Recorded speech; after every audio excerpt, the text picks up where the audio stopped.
Bienvenidos a esta presentación de apoyo a la resolución de las tareas de la semana 11.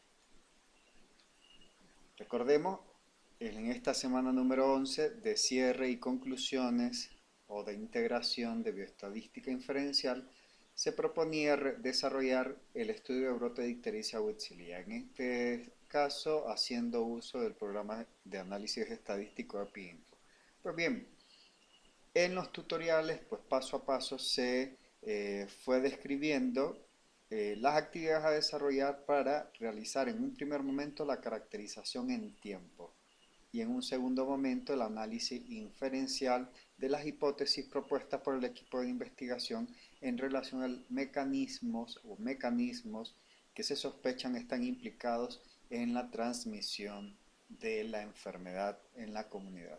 Pues bien, el primer paso proponíamos la caracterización en el tiempo, ¿no?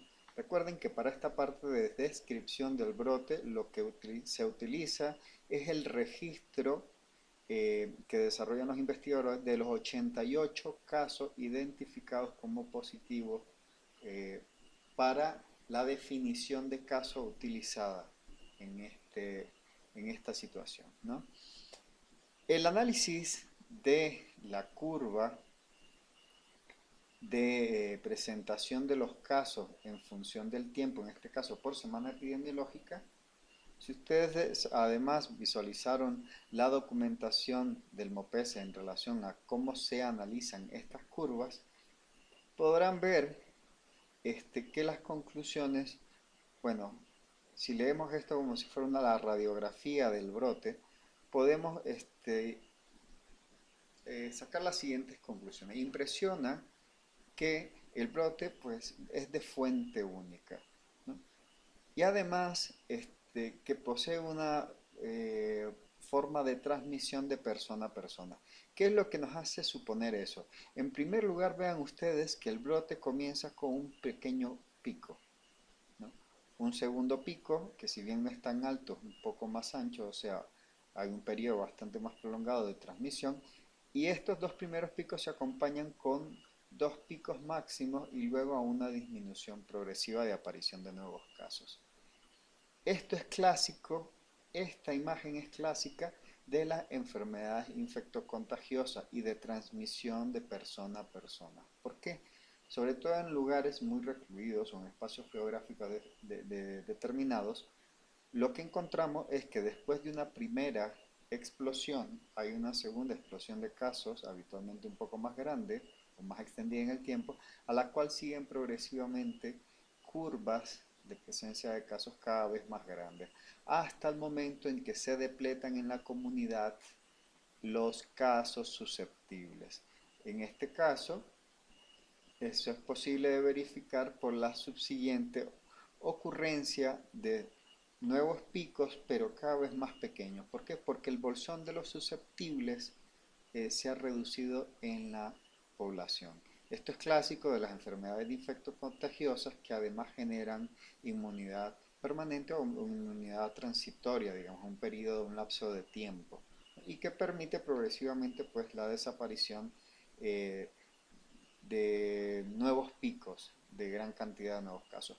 Si ustedes analizan, por ejemplo, la evolución del brote de influenza de H1N1, pues a lo largo de todos estos años ha presentado, digamos, esta evolución.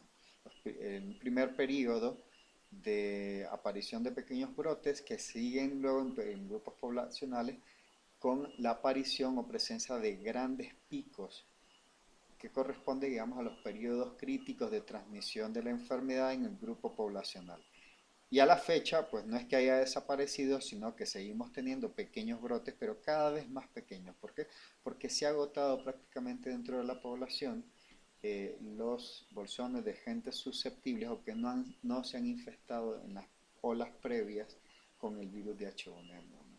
Pues bien, entonces esto verifica que, o esto aumenta la sospecha del equipo de investigación de que estamos ante un agente etiológico que se transmite de persona a persona y de forma contagiosa, con lo cual podemos descartar, o sea, tenemos mucha información que nos permite ir descartando otras etiologías diferentes a las infectocontagiosas. En este caso refuerza eh, la sospecha de la implicación probablemente de una etiología viral, de un virus de ictericia.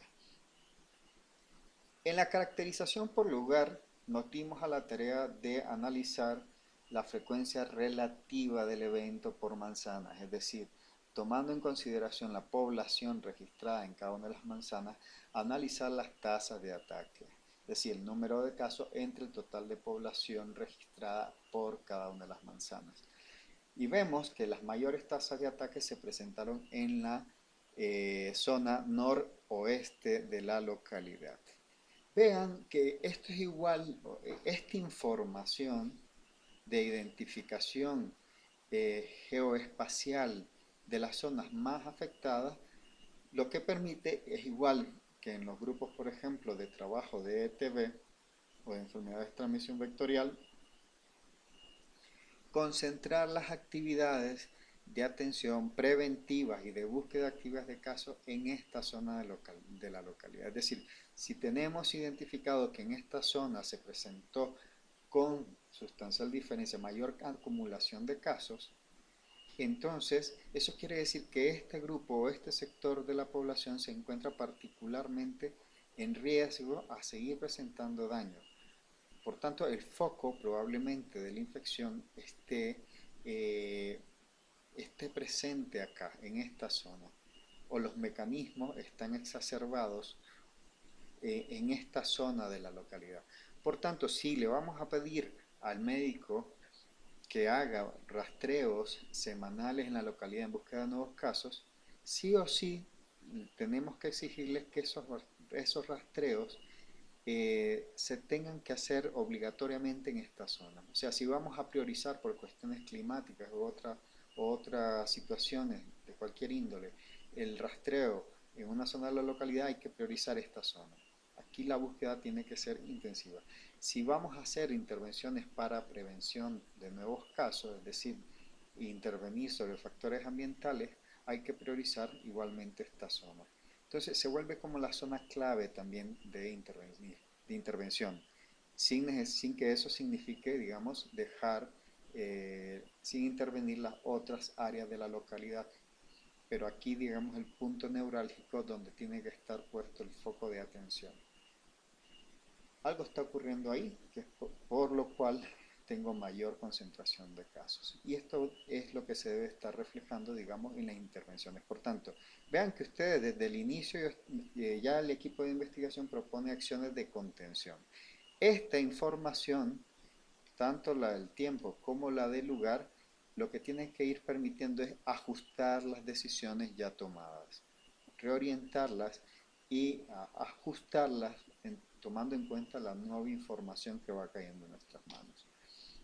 La caracterización según persona nos indica que al igual que en los primeros grupos, en los primeros 30 casos que se diagnosticaron de la enfermedad ictérica, al igual que en este primer grupo diagnosticado, cuando analizamos los 88 casos de brote ictérico que corresponden a la definición de caso, vemos que sistemáticamente también en este grupo predominan los adultos jóvenes y adultos mayores como principal grupo afectado.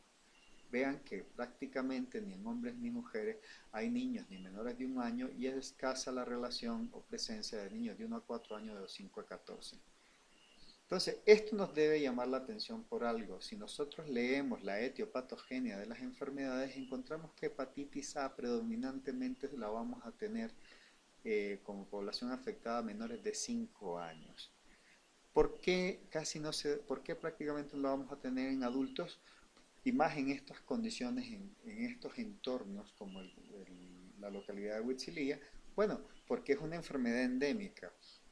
Se transmite por agua y básicamente es difícil evitar el contagio en los primeros 5 años de vida. Y la inmunidad que generamos ante hepatitis A es permanente.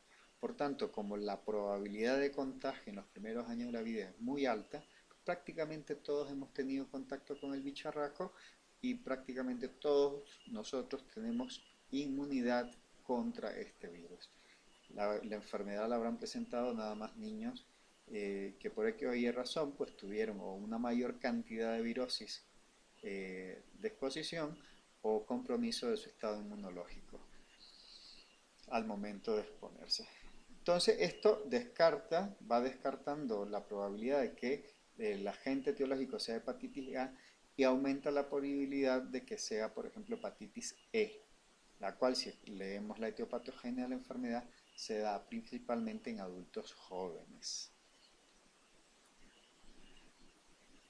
Bueno, con esta información que tenemos acá, vean qué interesante. Eh, Muy probablemente, y según los datos, podríamos estar sospechando de hepatitis de tipo infeccioso. En este caso, las virales nos suenan mucho, ¿no? Tenemos una situación y cuando analizamos, digamos, el Witzilía, vemos que en esta zona donde aparecen más casos, además visualizamos que se exacerba el problema de los pozos a ras del suelo y que presentan malas condiciones, digamos, para la retención de agua y consumo del agua de las mismas, y que tenemos que los mismos reciben constantemente con las lluvias agua proveniente además del riachuelo que está por esa zona. Todo esto nos hace ir sospechando cada vez más del agua como agente de transmisión y de hepatitis E como agente etiológico. Aunque, digamos, esto hay que confirmarlo.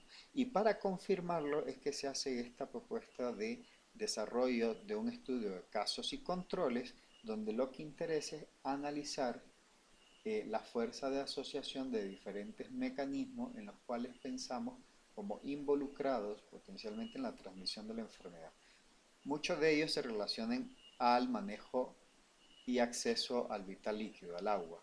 Por ejemplo, ven ustedes las condiciones de los pozos, si cuentan con pretil o no, lo cual limita el arrastre de aguas al interior y suciedades al interior del pozo, si el pozo está al ras del suelo y sin protección, si está cubierto o no, si hay agua sucia visible en el pozo y si cuenta con pared protectora interna, lo cual limitaría en gran medida también eh, la filtración de agua hacia el interior. Y otros relacionados al manejo del vital líquido para el consumo, si se realizan prácticas de hervido, por ejemplo, o otro tipo de tratamiento al agua. Aunque vean que el equipo de investigación da por hecho de que es necesario también verificar en qué medida la enfermedad también es explicada por transmisión de contacto de persona a persona, ya sea directo o de tipo transmisión sexual. Pues bien, siendo todas estas las hipótesis, entonces se generan tablas 2x2 para ver en los casos y en controles seleccionados, ¿verdad?, la fuerza de asociación de estos factores con la presencia o no del daño. Entonces, la primera tabla nos habla de la prevalencia de daño en expuesto y no expuesto. Perdón, no es prevalencia de exposición, es prevalencia del daño, tanto en expuestos como no expuestos. Veamos que las enfermedades, que los factores que asociados a una mayor prevalencia de la enfermedad, en este caso son pozo con pared protectora interna y agua sucia visible en el pozo. Igualmente, no deja de llamarnos la atención la relación también con antecedentes de contacto con un caso. Pero bien, las prevalencias por sí mismos no me pueden aclarar el tema de esto de asociación causal. Para eso no me bastan las medidas de frecuencia, tendría que hacer medidas de fuerza de asociación. En este caso, dado que un estudio de casos y controles, lo que calculamos fue odds ratio. Recuerden que odds ratio o razón de momios es igual, lo que estamos analizando es la ventaja de enfermar en expuesto entre la ventaja de enfermar en los no expuestos. Es decir, el producto de esta división lo que nos dice es que tanta la relación de cuánto daño encontramos en los enfermos por cada caso de daño en los no expuestos. Perdón. Cuántos casos de enfermedad encontramos en los expuestos por un caso de enfermedad en los no expuestos. De tal manera que si el que más fuertemente se asocia agua sucia visible en el pozo con una odds ratio de 38, lo que implica esto es que por cada caso de enfermedad que se presenta en las personas que refieren no consumir agua o no tener en sus patios pozos con agua sucia visibles a simple vista, hay 38 casos de enfermedad que se presentan en situaciones donde se refiere que sí hay agua sucia visible en los pozos que utilizan para consumo. Vean ustedes la relación o la razón de ventaja enorme para el agua sucia visible del pozo. Y ese es el que más fuertemente se encuentra asociado en nuestra muestra a la aparición del daño. Le sigue pozo con pared protectora interna, luego contacto con un caso, el tratamiento del agua, el hervido de agua al beber, y luego ya los otros factores analizados pues tienen menor fuerza explicativa. Pero eso es en nuestra muestra. También nos hicimos la pregunta nos hacemos la pregunta, oye, si esto pasa en la muestra, ¿cuál es la probabilidad de que este factor de riesgo también se encuentre fuertemente asociado a la aparición del daño en la población de la cual se extrajo la muestra? Y para ello utilizamos el intervalo de confianza. Recuerden que la interpretación del razón de momios, lo que interpretamos en el intervalo de confianza es que en ese intervalo no está incluido la unidad. Si está incluida la unidad, nos diría que con un 95% de probabilidad es posible que la razón de momio valiera 1 en la población general.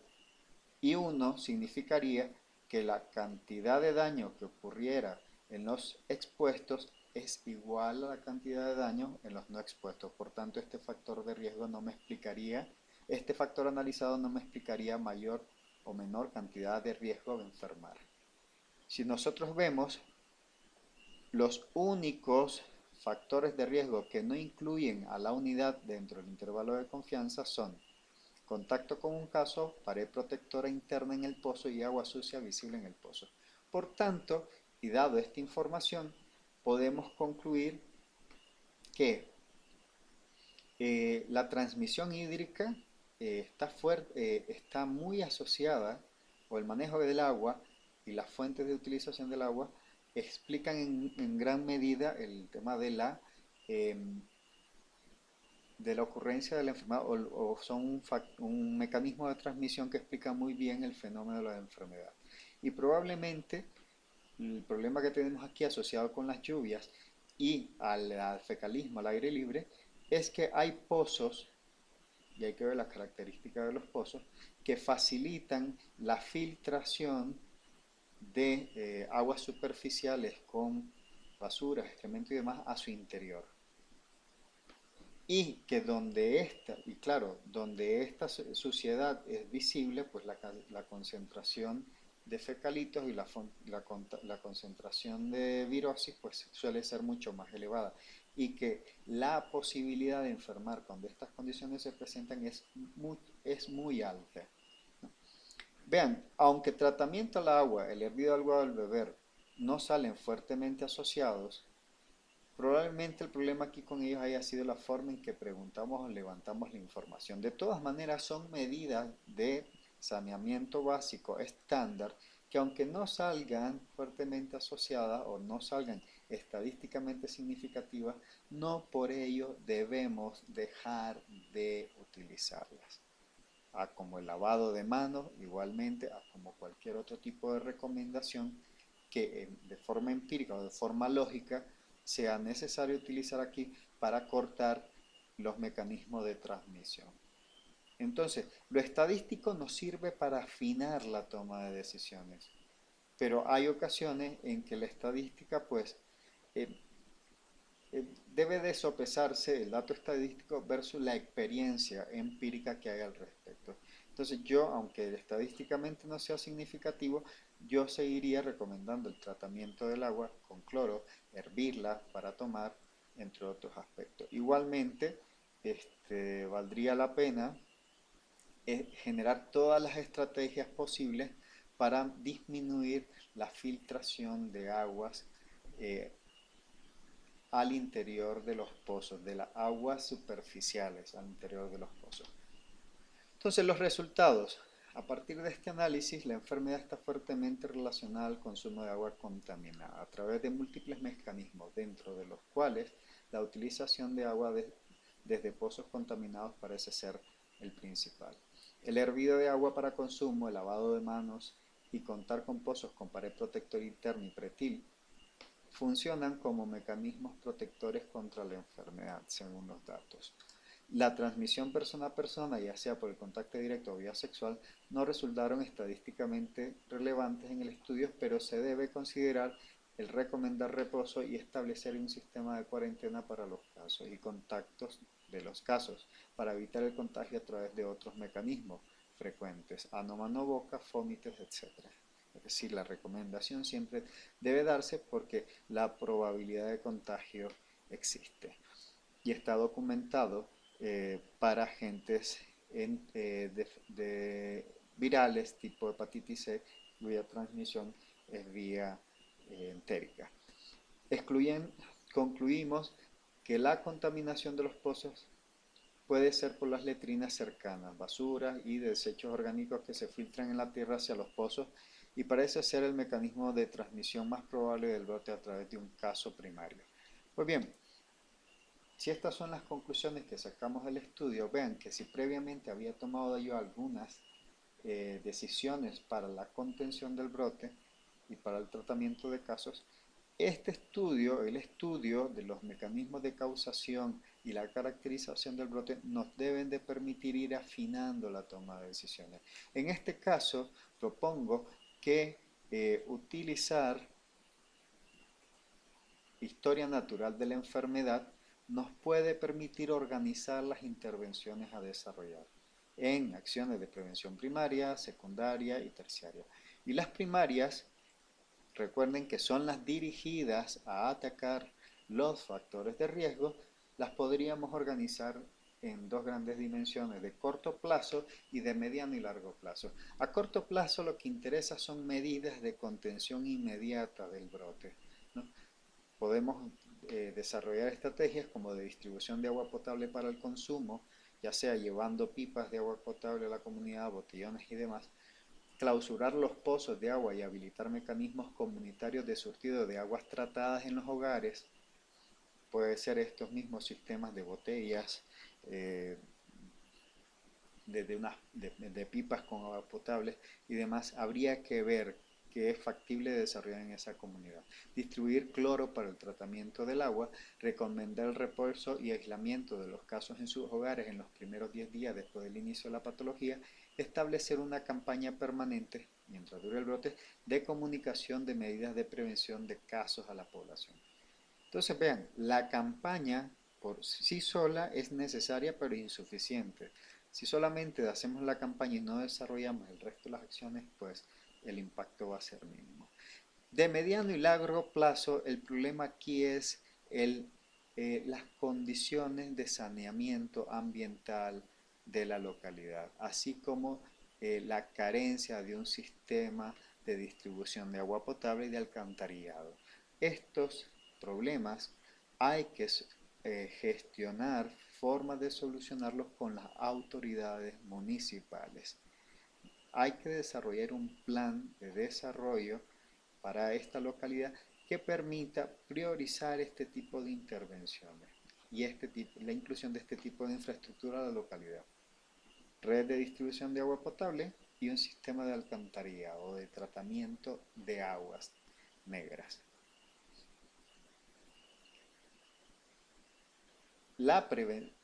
Entonces vean ustedes, cosas a hacer a corto plazo y a mediano y largo plazo. El objetivo de estas intervenciones es evitar la aparición de nuevos casos o de nuevas situaciones de brote. Prevención secundaria, es decir, de tratamiento de los casos. Bueno, acá sería la visita semanal a hogares de la comunidad para el monitoreo de aparición de nuevos casos mientras dure el brote, establecer un sistema local de referencia de casos con la participación de actores de la comunidad. Es decir, recuerden que aquí no hay una unidad de salud permanente.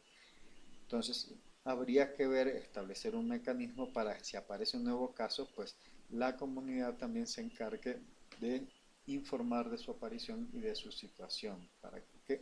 Para facilitar también el acceso a tratamientos eh, por parte de los pacientes eh, y por parte del recurso sanitario.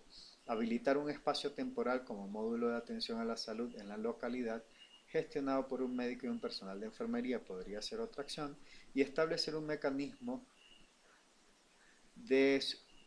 un mecanismo de suministro, perdón, semanal de insumos médicos y material de reposición periódica al módulo de atención, es decir, que esté abastecido de material básico, ¿no? Pueden ser parte de las estrategias de prevención secundaria y usted para la detección oportuna y tratamiento de casos. De prevención terciaria, pues habrá que alertar al centro de salud municipal y al hospital regional de la ocurrencia del brote y dar seguimientos a las referencias y contrarreferencias realizadas desde la comunidad. Es decir, ver si las estrategias de referencia y contrarreferencia implementadas pues están dando resultados.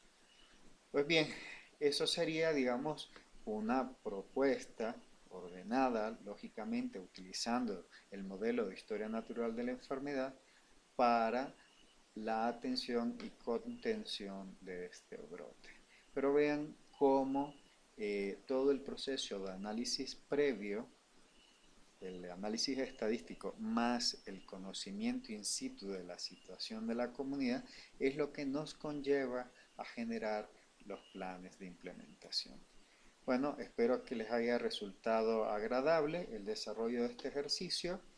Eh, Seguiremos trabajando con algunos de estos elementos de análisis e interpretación de datos en el próximo módulo.